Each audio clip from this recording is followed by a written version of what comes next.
obviously must start out before this discussion with a disclaimer that I do not advocate the violent overthrow of the government.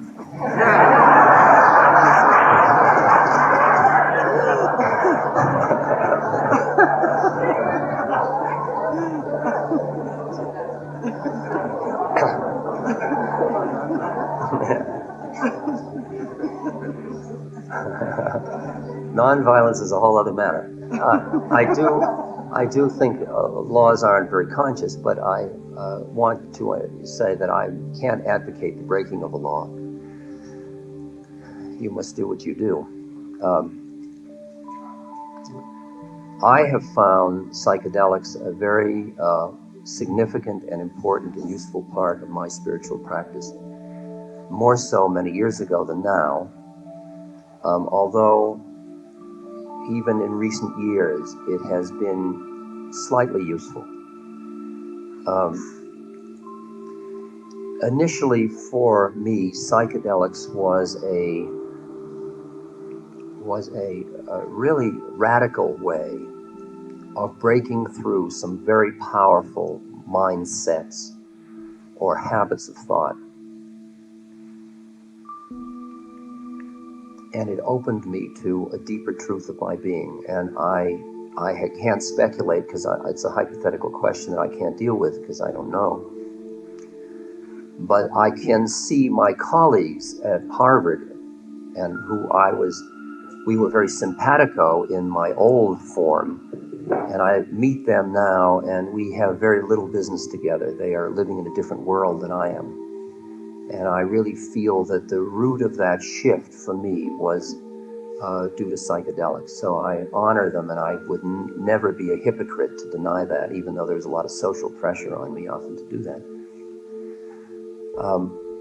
However, what was necessary in 1961 is not necessarily necessary now, because what I have noticed is that some of the breakthroughs from the kind of reality that was so absolute when I was growing up, those breakthroughs through the rock music and through a whole variety of vehicles is probably stimulated in large part by psychedelics in the United States anyway.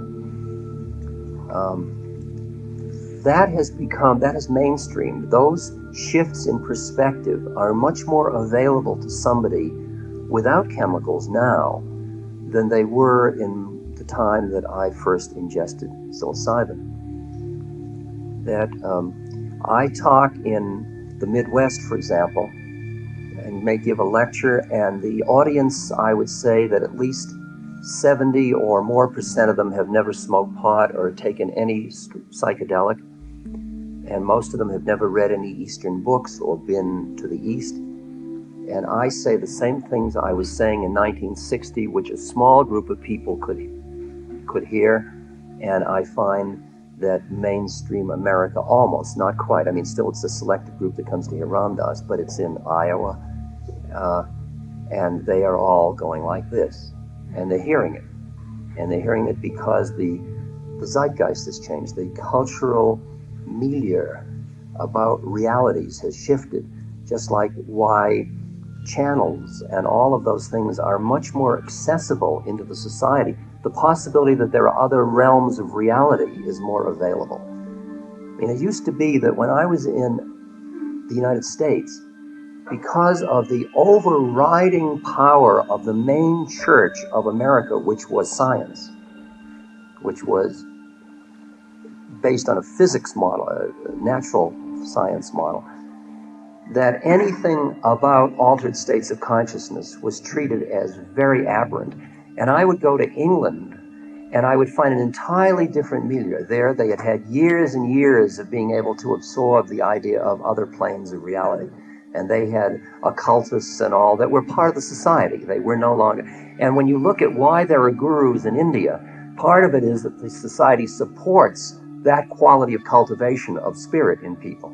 And it acknowledges it, while we put those people in mental hospitals for the most part, because they are aberrant from a mainstream consciousness. So we have had some basic shifts which make psychedelics somewhat less of a necessity for breaking through than they used to be. I work with kids now, and many of them have never had any psychedelics, and I don't find that there is a great bridge in our consciousness. They can hear what I have learned through all these experiences, and they can hear it, and they can hear it in a way that is useful for them to hear it. So I want to say that at the outset. I next want to say that the governmental legislative structures regarding chemicals is so insensitive to the differences between what they mass as drugs, the differences between the tryptamines or psychedelics on one hand and the opiates on the other, and those are all classed as drugs, so that morphine and LSD are considered drugs, and they're considered bad because they are socially injurious to the ongoing structure of society. Now, that's a very interesting social political question of how, in a healthy society, how much it can allow for that which would change itself, and how much it punishes anything that would change it, because, and if the fear count is very high in a society, it becomes very rigid in its boundaries of rejecting anything through which it would grow itself, and it keeps stifling itself because it can't allow those pseudopods of growth to happen, especially when they're powerful, because from a society's point of view, they are chaotic. Now, what's happening in our society, I mean, let me just jump politically for a moment, is that you have an increasing economic polarization in the society, and you have lower windows of opportunity for a larger segment of the population.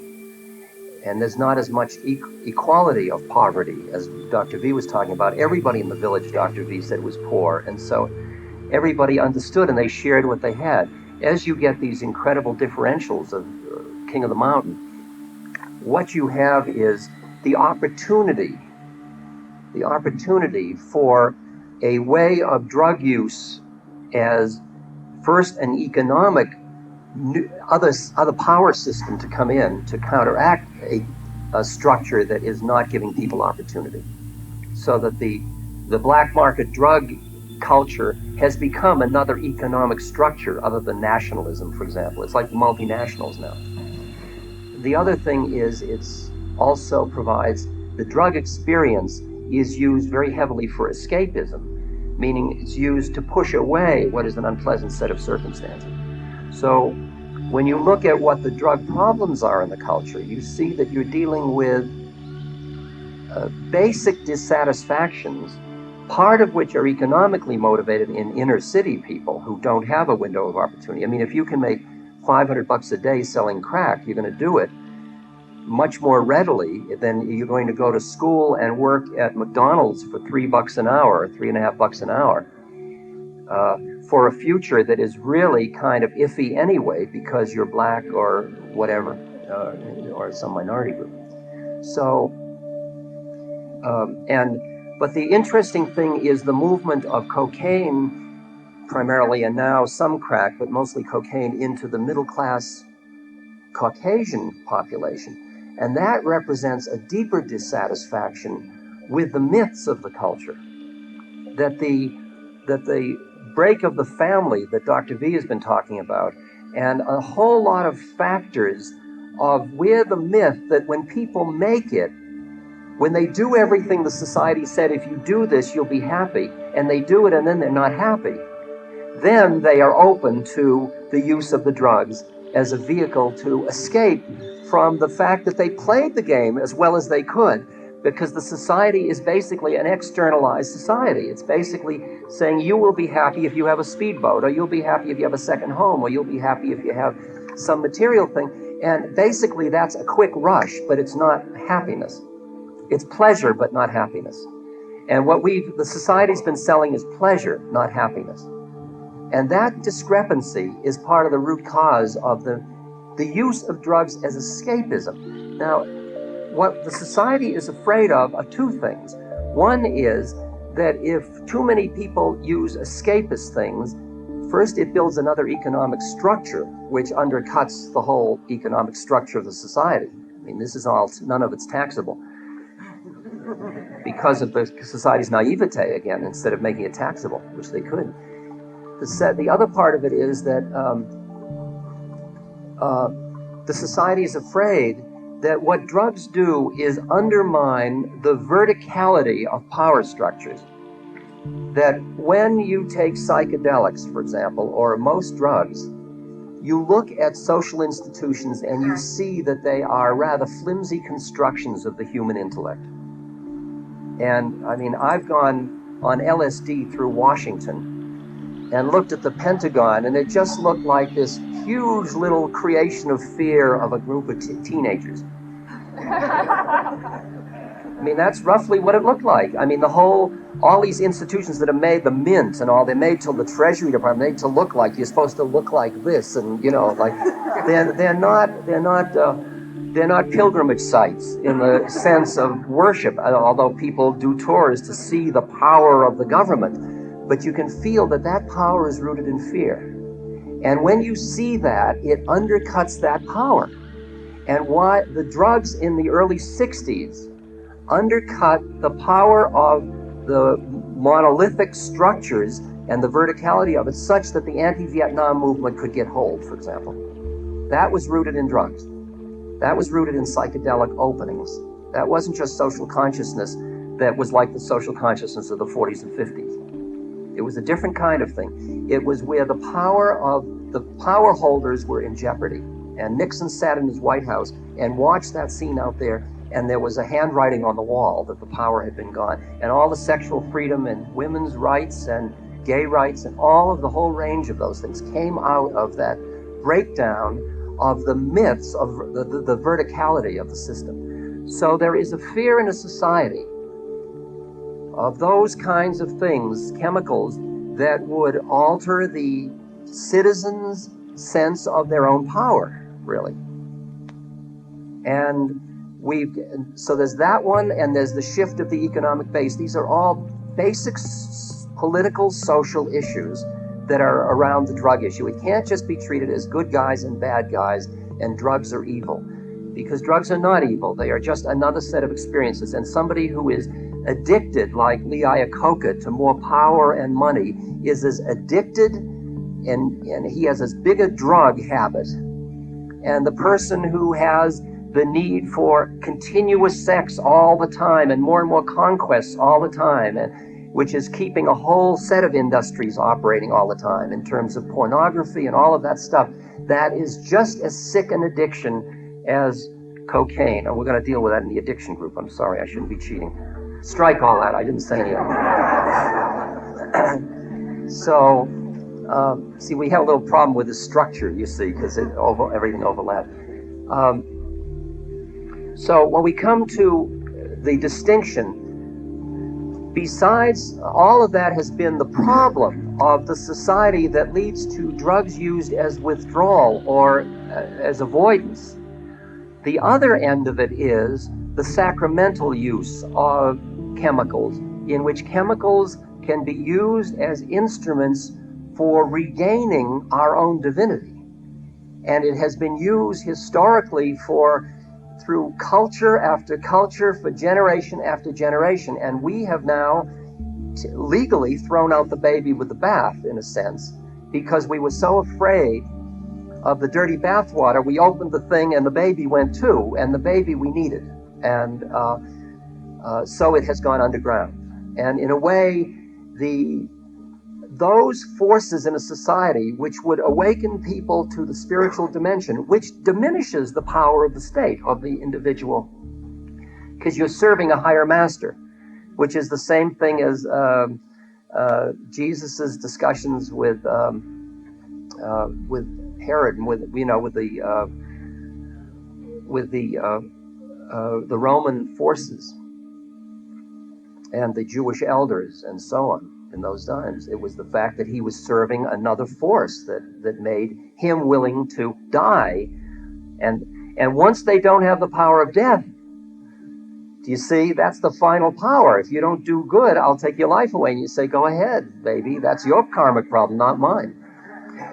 And that really shakes the whole game. I mean, when enough people play. And that's exactly what Gandhi was teaching in nonviolence. and nonviolence. And that was the power of his movement. He was saying there was a higher force there. So when we deal with the tryptamines, which are mind manifesting or allow you to set aside your habitual ways of looking at things for a moment in order to see freshly, to regain innocence, to see without the imposition of conceptual structure, it allows you to see how imprisoned you have been by a traditional structure of mind. And you get to the point where you can work with the structures of mind, which is your ego structure, really, or your structure of self. You can work with it without being entrapped in it. And that's what the psychedelics are about. And they, under the conditions where you have been doing your practice and you are either schooled in working with psychedelics, or you have good guides, or you have good friends that you trust in a good setting, these can be useful to remind you. Maharaji said, he said to me, if you're in a cool place and you're feeling much peace and your mind is turned towards God, it could be useful. See, that's the sacramental use. He said it would allow you to come in and have the darshan of Christ, meaning you could be in the presence of Spirit. He said you can only stay 2 hours because it's not the real thing, the real samadhi, but it's useful. And I really hear that, just that way. I don't hear it as the final method, but I hear it as a reminder to reawaken you once again. And I've used it that way. I've taken LSD maybe once every couple of years. Under which circumstances and to what extent can psychedelics be an enhancer of the process of the evolution of consciousness, and what are the risks? And what are the risks in using psychedelics for this? When is it appropriate to use psychedelics, and what are the risks? And that's an interesting question to start off with. Some of you might not even know what psychedelics are. So let me start more generally. Since ancient times, there has been known, even probably the Eleusinian mysteries in the West, and the idea of the elixir called soma in the East. There has been reports of the use of various natural herbs and medicines that are used in rituals for religious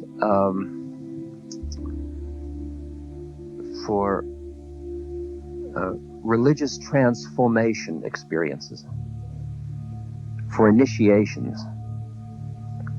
And usually the initiate is very well prepared for this, with fasting, with study, with a ritual in which they are led through it by a guide or a priest. In Spanish, in the Mexico, for example, it's called a curandero. And some of these chemicals, for example, are found in mushrooms, certain mushrooms. One of them is called in Spanish Tiananactl, or flesh of the gods. And it is used in some countries for to allow a medicine person to do healing, or allow them to have oracular powers, to see beyond or see more deeply into or understand more about the universe or about another person. So there's a very ancient history about the use of such chemicals. In recent times, starting in, it really goes back a long time, but in the recent experiences, back in the 40s, in France, and then in Mexico and a number of places, there started to be renewed interest in this by Western scientists and by botanists to understand how these chemicals work on the mind. And In Switzerland, in Basel, Switzerland, a man by the name of Albert Hoffman, who was the head of research for the Sandoz pharmaceutical company, was working with some chemicals that were to be used for in relation to women's menstrual cycles and pregnancy. And he got some of the chemical, a very tiny amount of this chemical. He was working with ergot, which is it comes from a mold that grows on rye wheat. And he got a very tiny amount of this on his fingers. And whether it got to his mouth or his nostrils or just went in through his fingers, and he began to feel very strange. He didn't associate it with what he got on his fingers, but he felt very strange, and he went home to bed. And then he began to think of the relationship between these things, and so the next day he tried some more of it. And he realized that what he had come across was a chemical that profoundly altered his consciousness. Now, that started already people had previously in the West been using peyote, which is a cactus, a bud from a cactus, and been using the mushrooms. And now with the ergot, the LSD, which was called LSD 25, which was a much more powerful one than either of those other chemical substances. The effect of those chemicals, although it isn't precisely known, it appears to work on the synapses of the nerve fibers, where the nerve fibers meet, which is usually coded. It's encoded that we learn a coding. We train our nerve fibers, if you will, into habits of thought, so that when I hold this up, you see hand, for example, and you say hand. And that association, when you were a baby and I held this up, you didn't see hand, you just saw light and dark, and then you learned the term hand, or whatever language you learned it in, and then when I hold this up, you see that, and as if you see hand immediately. But actually, that's a whole encoding of your brain that does that, and it happens extremely fast. What this chemical seemed to do was that it seemed to override those codes, to allow you to look freshly at the universe with the same innocence that a baby might look at it. And then as the chemical wore off, and you came back into it didn't destroy the habits, it just set them aside for the moment, it overrode them. And as those habits came back in, you would begin to see the way you were, if you will, you would see the structure of your ego, or the structure of your mind's way of defining the universe. Because there is an immense amount of stimulation any moment, and what you choose to see is only a tiny fragment of what's available in the universe. And that's efficient for survival, but it also makes you walking a very narrow path through reality. It's not, and you keep beginning to see, as you come back into your normal waking consciousness, you see the way in which your mind is defining your reality. Like you and I are each walking through an entirely different universe. I mean, if you had, for example, a good father figure, when you see a man, you have one reaction. If you had a bad father figure and you see a man, you have another reaction. If you were scared by a dog as a child, when the dog comes towards you, you have one reaction. If you always had a puppy when you were a baby and you played with it and a dog comes towards you, you have another reaction. These are learned responses based on your habits and your history. And so for somebody who's afraid of dogs, you just assume everybody's afraid of dogs because you've never known not to be afraid of dogs. For somebody that isn't, you can't even understand somebody that might be. And the predicament is that as you develop a model of who you are and how the universe works, it's extremely hard to get out of that, and which is called the ego, really.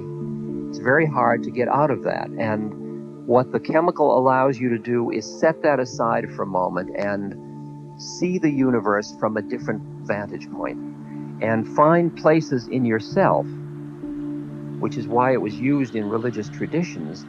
Find the deeper parts of your being that lie behind your thinking mind. Now,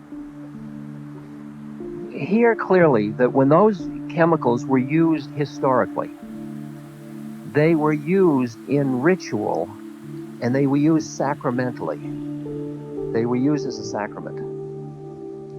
One of the things that happens is that the way we live life, we have muted our senses a great deal in order to not be overwhelmed by stimulation. There is so much stimulation available. Our ears, our eyes, our nose, our skin, it's all receiving. And because it is so much, our minds start to rule down, so we don't notice a lot of stuff. We just don't notice anything. For example, at this moment, if I just say to you, feel the sensations in your left elbow. Now, don't move your elbow. Just feel it. Feel your left elbow. See the subtle sensations it's sending to your nervous system, to your brain. It's just the fibers, the nerve fibers at the end of the elbow are being constantly affected by the tiny chemical changes that are occurring at the tip of the nerve fibers that are happening from the wind or the air or very subtle things. And so there is sensation there. And that's happening from everywhere in your body, and your auditory nerves and your olfactory and your taste buds. They're all firing and doing all this stuff all the time. But most of the time, until I mentioned your left elbow, probably none of you were thinking of your left elbow. The minute I mentioned it, you could not think about it. And so the question is, how do you deal when you're in a sea of information all the time? And what the mind does is it just ignores 99% of it to take the information that it feels is necessary for the next action. And that would be wonderful if you could turn off that monitoring system at some time and go back to the full freshness. But the problem is that you've learned efficiency at the cost that you can't turn it off. And the thinking mind starts to rule you. The efficiency starts to determine how you can see the universe. Is this clear? Now, so what the chemicals allowed you to do was to step aside from that and get a fresh look, if you will, at the universe. Now, but it also intensified sensation immensely. So if you were listening to music, instead of hearing it very thinly, it started to take on a richness. In fact, it was so rich that when you were listening to music, it would cross sense areas, and so you would see the music as well as hearing it. If you were looking at a painting, you would hear the painting as well as seeing it. In other words, it would stimulate across sense domains, which we don't allow with our usual mind. We have it narrowed down, so you think and you see and you smell and you taste.